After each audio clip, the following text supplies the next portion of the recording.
Andrew is going to illustrate the chemical reaction of sugar and fat in our bodies. The more calories in the food, the bigger the reaction. So I think we should start off with a really high-energy food, Jelly Baby. Right, so I'm just going to throw that in there.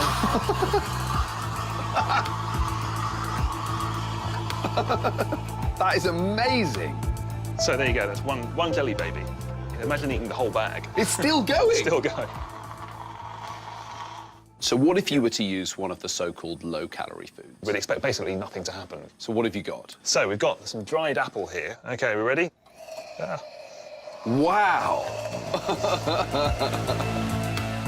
I would have thought that a meagre piece of dried apple contained far less calories than a Jelly Baby, but oh no, it clearly still contains a lot of energy. But what about the claim that you can burn calories by eating certain foods? I've come to the University of Westminster to be a guinea pig.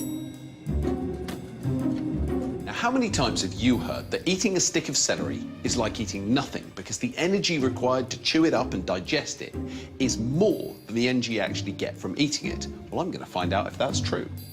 Physiologist Bradley Elliott is going to help me put negative calories to the test. We're going to put this small mask over your mouth and nose, and that's going to calculate how much energy you expend.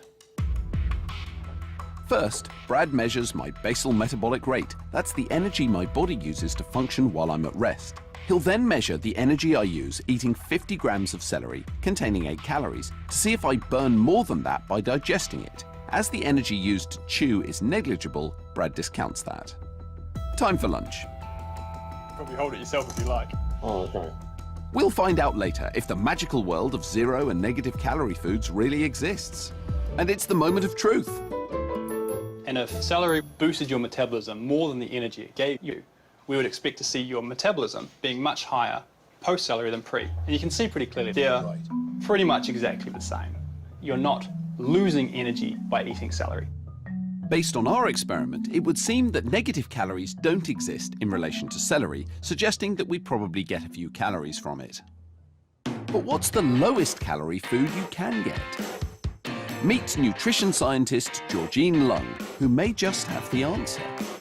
There is a type of plant which is called the Konjac root. Can we look? Absolutely. It's contained a type of dietary fibre which passes through the gut pretty much intact, so we are unable to digest it properly. Konjac root is eaten as a staple in Asia, but in the UK it's sold in weight loss foods, including noodles.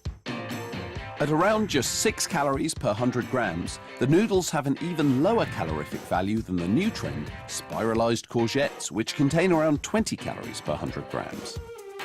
Having indigestible Asian noodles feels like, isn't that what we all want? Is a big Chinese takeaway that doesn't make you fat? It works for people on a calorie-restricted diet, around 1,000 calories each day. But what does it taste like? Let's give this Konjac root diet drink a go. Do you like it? It's very mildly disgusting, but it isn't nothing, is it? It's not just like bland wallpaper paste. This is a joyless experience. So the challenge is to use Konjac roots to make the lowest calorie meal possible that's actually palatable. So Stacey, how are you getting on? It ain't no steak and chips and fried egg on, but it's the best you're going to get for the challenge that you've set me. Well, that remains to be seen. Stacey's Konjac noodles, pollock and low-fat pesto come in at a tiny 147 calories.